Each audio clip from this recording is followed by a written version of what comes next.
kawan Iqbal, ada banyak yang lain-lain yang sudah muncul, ada yang khusus pengusaha kecil menengah, ada yang di pengusaha di bidang-bidang pertanian juga muncul gitu.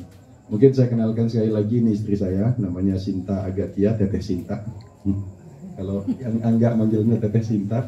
Jadi ini istri saya satu-satunya, seperti tadi saya tegaskan lagi, insya Allah.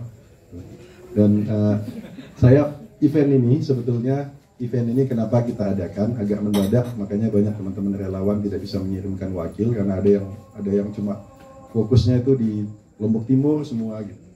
Nah, tujuan utama dari saya mengadakan pertemuan ini adalah saya mengucapkan terima kasih kepada teman-teman media yang selama ini sudah ikut memberikan masukan, saran. Banyak dari teman-teman yang WhatsApp ke saya langsung memberikan masukan berbagai hal, dan yang selama ini telah memberikan coverage negatif, positif, itu nggak masalah karena ini masih proses gitu.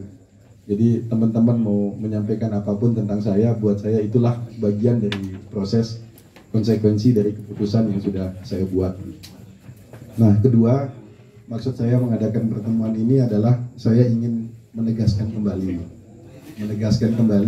keputusan saya untuk maju di dalam kontestasi Gubernur NTB 2024. Kan sudah direstui tadi.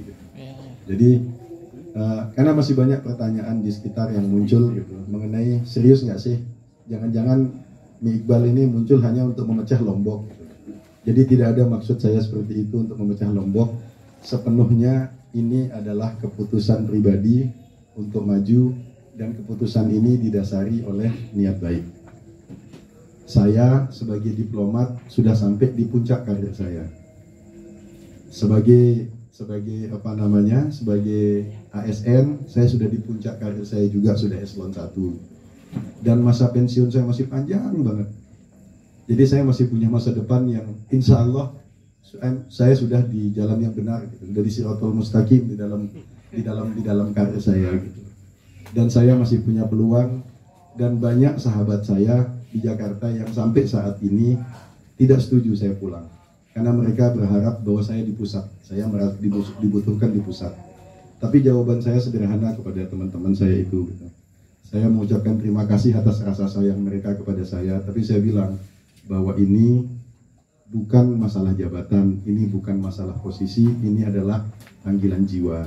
Sehingga tidak bisa teman-teman memahami ini dengan logika jabatan atau logika posisi. Ini logikanya adalah logika panggilan jiwa gitu. Ini yang tidak bisa dipahami. Banyak yang menanyakan kenapa tiba-tiba mau pulang. Sesungguhnya tidak tiba-tiba. Keinginan saya mau pulang ini udah hampir sepanjang karir saya. Jadi mungkin usianya sudah 25-26 tahun usianya keinginan untuk pulang ini. Tapi dulu ayah saya tidak mengizinkan. Dan beliau mengatakan, dende oleh dulu selamat masih hidup.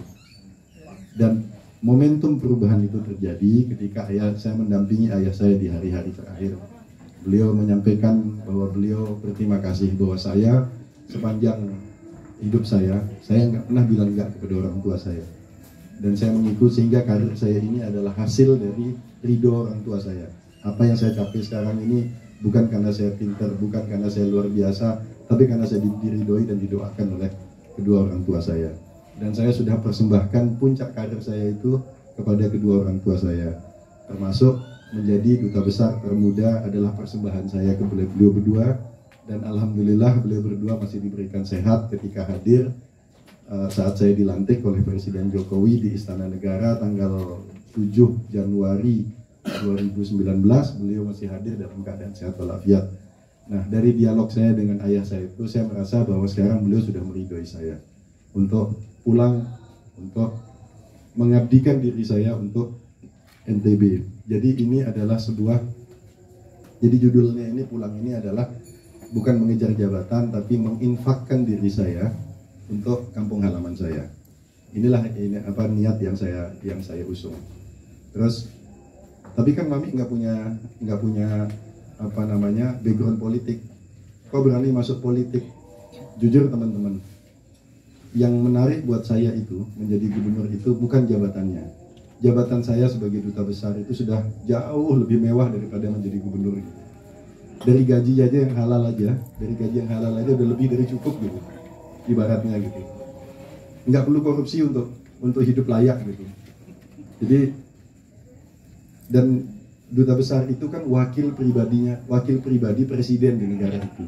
Jadi saya adalah presiden Indonesia di Turki dengan segala privilege, dengan segala kemewahan, dengan segala fasilitas yang saya peroleh baik dari Indonesia maupun dari pemerintah Turki. Jadi kalau hanya untuk nyari kemewahan sebuah jabatan, lebih baik saya tinggal di Kemlu daripada saya pulang ke NTB. Tapi ini sekali lagi masalahnya bukan masalah jabatan. Dan kalau saya mau andaikan ini jujur saja, saya sebetulnya nggak ingin masuk politik gitu. Andaikan saya bisa menjadi gubernur tanpa jalur politik, saya akan tempuh jalan itu.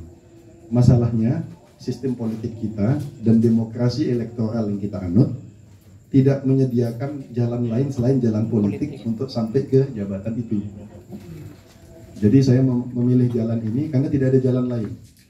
Jadi buat saya politik itu adalah alat jalan saya menuju ke gubernur, bukan tujuan.